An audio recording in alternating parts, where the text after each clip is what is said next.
Good morning, good afternoon, or good night, depending on what time you may be checking out this episode of AuroraCast. A very warm welcome to episode 1 of season 2. This has been a long time coming. It's been kind of scratching at the back of my head for a while there, sort of poking my prefrontal cortex. Get on with it, Mike, kind of thing. The last episode that I put out, I can't believe this. Really, time's just flown. Was around about 18 months ago, back in January of 2021, which was episode 19 with my good friend Matthew Scott Clark, who is an operatic tenor. I put a video out just for YouTube in around about September of 2021, just kind of debriefing season 1, sort of putting forward some ideas for season 2. And then I moved, which is normally the way it goes. So for those of you looking at the video version right now, I'm currently in my new place in Surrey, which is working very well. I'm getting a lot of creative work done here in this space, which is awesome. And I've got all my equipment back, which is awesome.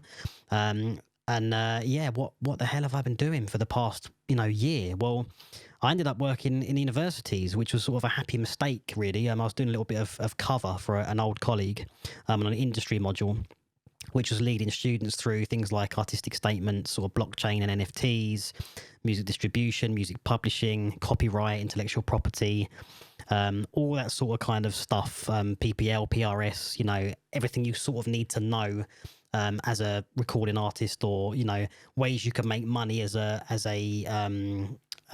soloist or as a sort of session musician, all the way through to as a songwriter or a composer or a band or a musician or a label.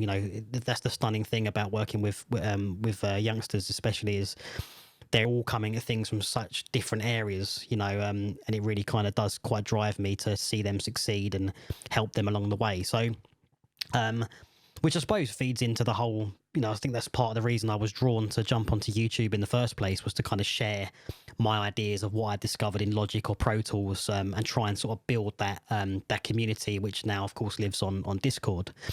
I've kind of become, I kind of just stayed there. So I'm sort of doing part-time there now, 2.5 days a week at the university among a whole bunch of modules. And then the rest of the time I'm here sort of pitching. So I've got sort of 3 collab projects on at the moment, one around sync with my good friend Adrian in Austin, Texas. So big shout out to Adrian Kroom. We're doing a kind of big percussion project at the moment, and it's very collaborative. It's very much, he writes a track, sends it to me, I add some stuff, send it back to him. He writes a track, sends it to me, I add some stuff, send it back to him, and then somewhere in the middle there we mix it, master it, and then we're looking to push it out to the industry. I've got a project which has been in the works for yonks with my mate Les Plumridge. Hello, Les. We're going to be kicking that off towards the back end of this year, and that's sort of like a dark ambient collab sort of band, really, that we're forming, which is quite exciting. And I'm back working with Skyquaker, doing some string arrangements for their upcoming track A Distance, which will be on their new album, and that features some seriously cool musicians, one of whom being Mike Garçon, who was Bowie's session pianist. So very humble to be working with alongside him and so many other great musicians. Back to doing a AuroraCast. So we're going to be doing this bi-weekly or fortnightly. It's going to be going out on a Saturday, so do look out for that. The video version and the audio version will be tied together. They will be linked, because that was some of the feedback I got from season 1, was that people were getting confused with content. When is it coming out? What is it on? And it's partly my fault, because I kept putting the video version out ahead of the audio version. So we're going to sort that out for this season moving forward.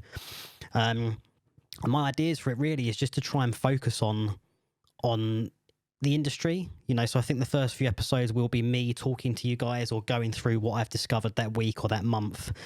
I want to look a lot at Dolby Atmos. I've been doing a lot of Dolby Atmos training over the past couple of months, and really sort of focusing on what that Dolby Atmos means. To me, if you look at kind of film sound history or sound history in general, I personally think Dolby are kind of unsung heroes in that space. The way that they managed to denoise optical tape, essentially, back when you had the audio WAV, if you like, or the waveform alongside the optical tape. Just their technologies and their algorithms in terms of how they denoise that and then put it into quad initially, then into 5 and 7.1, and now moving into Dolby Atmos or spatial audio. if you're an Apple user. I've very much got my eye on that. It's very much in Logic for us Logic users. Pro Tools, annoyingly, you have to buy the Dolby Toolkit, but I'm thinking of buying it so I can also do Atmos mixes in Pro Tools, and I believe it's in Ableton as well. So this is a whole new... I mean, you could see it. I'm having mixed conversations with people around this, but to me, you could see it as we went from mono to stereo, and now we're going from stereo to Atmos. So I don't know whether it's necessarily going to work for, say, like AC/DC's Back in Black. You know, if you got that real sort of rock stomp, or, you know, regimented, if you like, rhythmic, you know, relationship there in rock between your sort of your bass and your kick drum. I can't personally see it working just yet, but I'm waiting for someone to prove me wrong. So for me, obviously being a cinematic guy, I'm going to be really playing around with it. I found a way to distribute it. So that is going to be something that I will be covering alongside just other industry trends. And as we progress through the podcast, we'll start getting guests back on. And that is an exciting new world, right? Because before, I struggled to do it in person, with what was happening at the time with the pandemic. That option is, you know, we don't have to do things necessarily via Zoom or Skype. We can do things in person. So I'm very, very much looking forward to that side of things. I am on the road a fair bit now, so I might be doing some podcasts with my Zoom recorder, in which case there won't be a video version for that. I'm sorry about that. But just to make sure that I get the content recorded, that is an option I am sort of looking at, is Mike's Nomad Podcast, so to speak. Maybe we should call it Aurora Nomad. In fact, let's do it. Whenever there's a podcast that's going to be sort of me without a video version, and I'm not at home, not in the studio, we'll do you know, AuroraCast Nomad. So, yeah, I've got some people who showed interest before. If you are a follower of the podcast, or you've just come to the podcast and you'd like to feature, do jump over to the Aurora Eclipse Productions website. So just go aepl.co.uk and use the contact form and just let me know that you're interested in coming on AuroraCast, and we'll have a chat and book you in. So that's something that we can definitely do.